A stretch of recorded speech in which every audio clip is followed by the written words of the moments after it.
It's kind of like with humanity. Uh, the way we all should be working together and whatever, and we all got that sense of separation, being separated from each other. And to me, that's not my truth. My truth is we all are the one source of all life, and we're expressing that through us as a human being.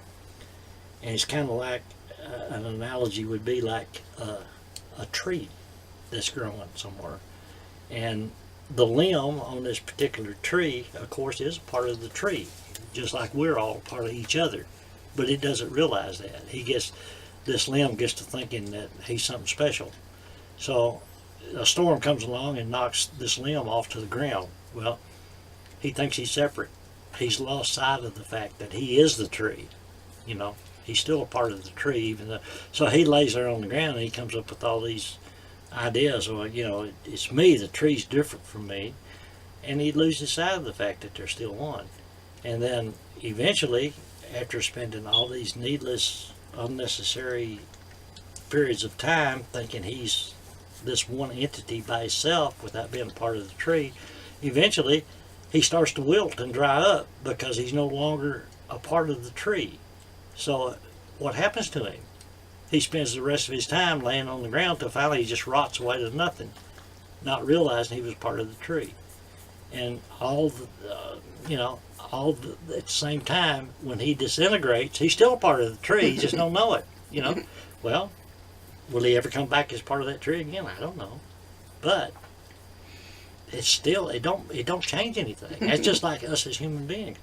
You look at somebody because they got a different skin color. That makes no difference. You are that person expressing. You're part of that spirit. There is no separation. We're all one. And realizing that, it makes you want to be good to everybody else, because if you are projecting any kind of hatred or anger or something toward another person, what are you actually doing? You're hurting yourself, pure and simple. And society, human beings, a lot just don't seem to get it.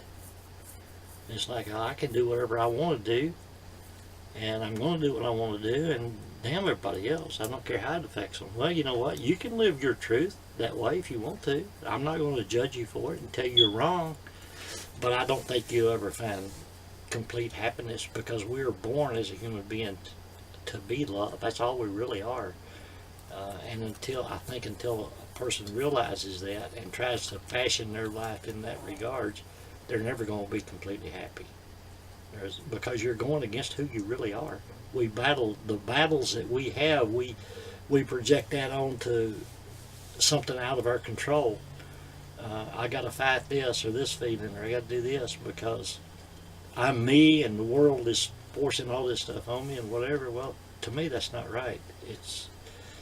You're still a part of everything. So the only battle you've really got to fight is the one within yourself, and realize, hey, I'm a part of the Creator. The Creator is expressing through me, and you go back to that God concept. There's not a God that's going to tell you what to do. You need to do this. If you don't, I'm going to be angry and all that kind of stuff.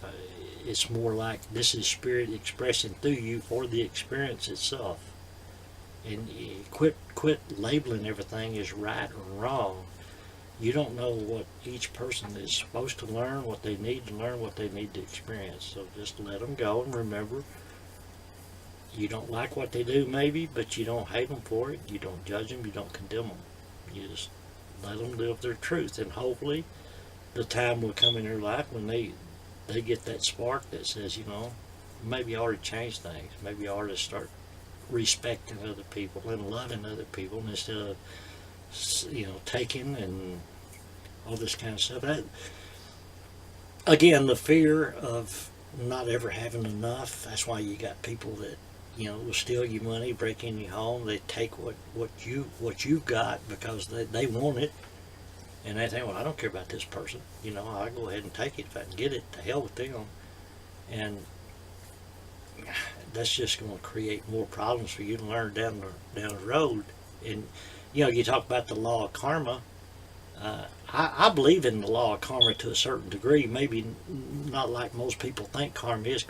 I from my experience, a lot of people think karma is that you're going to have to pay for every act that you do. Well, you do in a way, but I don't think that the law of karma means that if you do something that you know is wrong, if it's directed towards somebody else or whatever, you know it's wrong. Well, if you realize that after you've done it, and you think, man, I wish I'd made a different choice, then I don't think that the law of karma is going to give you something bad in return. I think the law of karma says, okay, you learned your lesson. That's good enough.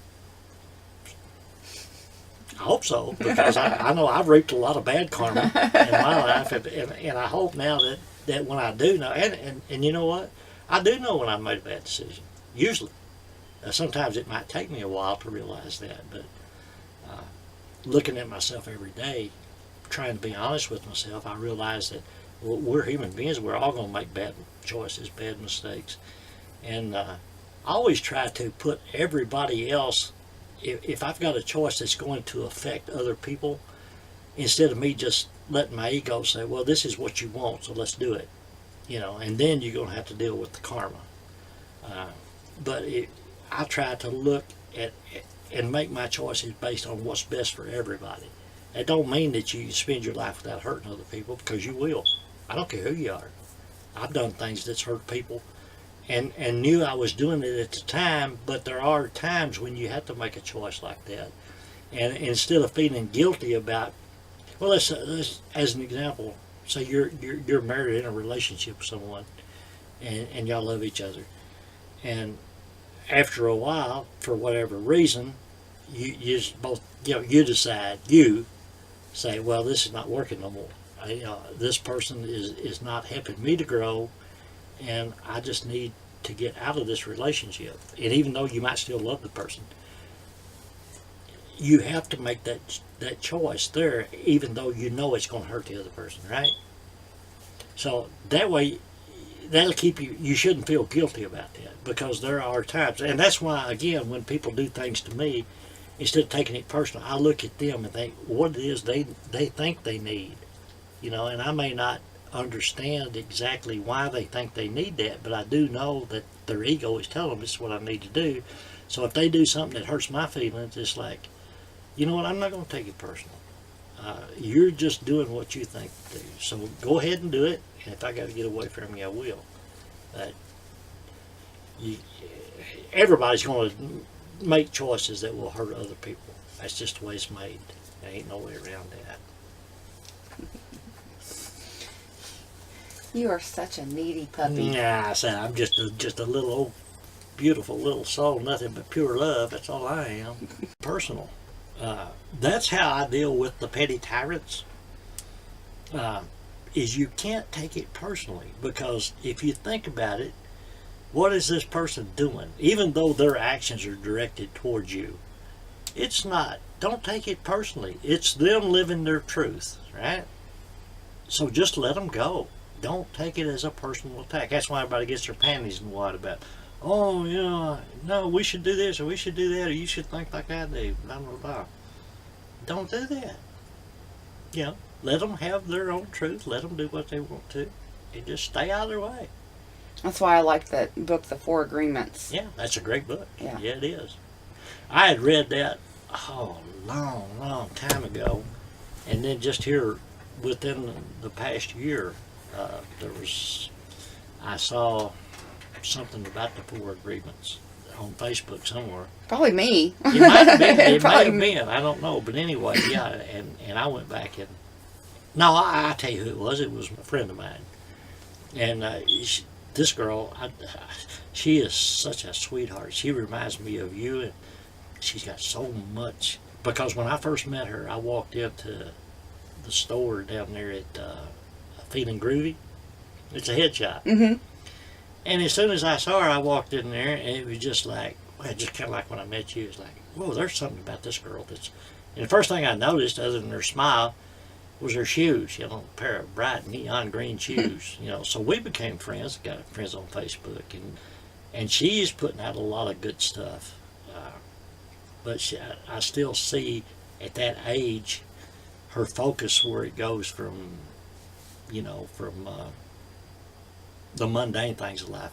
Mundane to me, not to her or a lot of people, but I think one of these days, I told her, I said, you know what, with the person that you are, the spirit you are, one of these days you're going to do a lot of good stuff, just like I thought with you.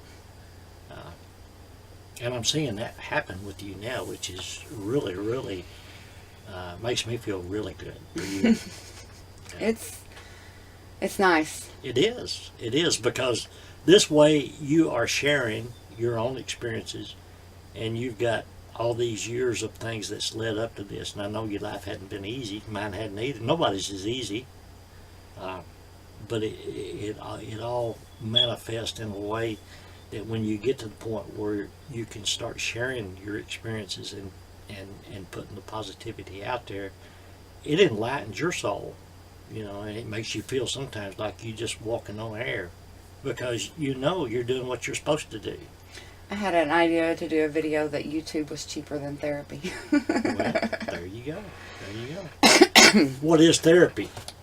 What is therapy, actually? Just talking. It's somebody that's willing to listen to whatever problem you have, and mostly they just listen, and then they're taking all this into consideration, and they're probably relating it to their own life experiences, and they get a feel for what this person is, and they're able to make good suggestions and help the person to overcome their problems. So what is therapy? I went to a therapist once because I was forced to. And that was back in 1990 when I was admitted to the hospital with a drug overdose, and of course they assumed that I was trying to kill myself, which I wasn't. But anyway, before they'd let me out of intensive care, I had to go talk to the psychiatrist, so I had to go see him twice. And I got nothing against the man. I'm sure he's a good psychiatrist and all, but as he talked with me, it's just like, you know what, I already know all this. So what is therapy? Actually, it's you looking within yourself, which is what I do. I'd rather do it myself, so I had to listen to somebody I don't know tell me what's going on. But when you use your blog and you've used all your writings and put it out there, and it's like when you put it out there, then it's not in here anymore, and it's not eating at you anymore, and it's not bugging you anymore, and it's like it goes away. Well, it does. And I've told people that. People that would come to me with all these problems in their life and just miserable. And I said, you know what? Don't do like I do, but here's something I do, is I keep a journal, because most of the stuff that I've written has never been put out into the public. I write it for my own therapy. And and I've always told people, I said, because if you got something eating at you, even if you don't know what it is, if you start writing it in a journal and putting it all down there, then you get it wrote down, you can look back and reread that, and then you've gotten rid of it. It's out there. You can look at it and you can deal with it. As long as you keep it suppressed somewhere in your subconscious mind, it ain't never going to go away. Yeah. It's always going to manifest at the most inopportune times. Trust me. And I'm still, even at the point in my life, old, and I'm ready to go home anytime, I'm looking forward to it. But I still work on myself every day, because there are things in my subconscious mind that I'm still not even aware of. And that's why I love the Petty Tyrants so much, is because when they do something to get me upset or angry or any kind of negative emotion, I take that as an opportunity, instead of coming back at them and being angry with them or trying to convince them they're wrong and I'm right or whatever. Instead of going that route, I say, okay, this person, this petty tyrant, has done this and it struck a nerve, and now there's a reason for that. And it's got nothing to do with the petty tyrant themselves. They're just living their truth. This has got to do with me. So then I take that, because anytime I get angry, I know that's a chance for me to get back within myself and figure out, why did this person's actions trigger this response? What is buried in my subconscious? And that's how I work on myself every day. And that's why I love Petty Tyrants. Every one of them. It's bless your heart. I'm not going to be angry with you. I don't care. I could be walking down the street, somebody could mug me, take my wallet, They wouldn't get nothing. But you know what? Yeah, that would be bad. I don't want to experience that. But if that was to happen, should the person that done it be punished? Well, yeah. You know, if they get caught, yeah, make them, put them in jail or whatever you got to do to them to try to get them straightened out. But I'm not going to go around hating that person. I'm going to look at them like, you know what? That would make me do a lot of, what did I do maybe, or why did I need to get beat up? You know, so that's the way I look at the Petty Tyrants. And that way you can still love them. You don't like what they've done to you, you don't even have to ever see them again. You stay the hell away from them. But they did you a big favor. Which is fine. So I just tell all the Petty Tyrants, you know, I just smile at them and say, you know what? You're entitled to your truth. And I'm not going to try to change that. So more power to you. I still love you anyway. You know? Because I think if it goes for you the way it did for me as far as writing stuff and putting it out there for other people, it's kind of, you start out with what it is you're doing. And anyway, and it kind of morphs over into, like, you know what, the only important message that really needs people to understand is you got to love everybody, you got to love everything. You know, and I think that's probably what you will eventually get into with all the other stuff, but I think you'll probably somewhere down the road will realize that's the key. That's the message that you want people to learn. Because when you learn to love everything, it don't matter what happens to you. You just say, you know what, I don't like this shit happening to me the way it did. It's brought me all this pain or whatever. But you know what? Somewhere down the road it's good. Just love it. And dealing with other people, you just throw as much love on every situation you can, just let it go. But I don't care what you put out there on YouTube, on your blog, wherever else. There's going to be the naysayers. There's going to be people who...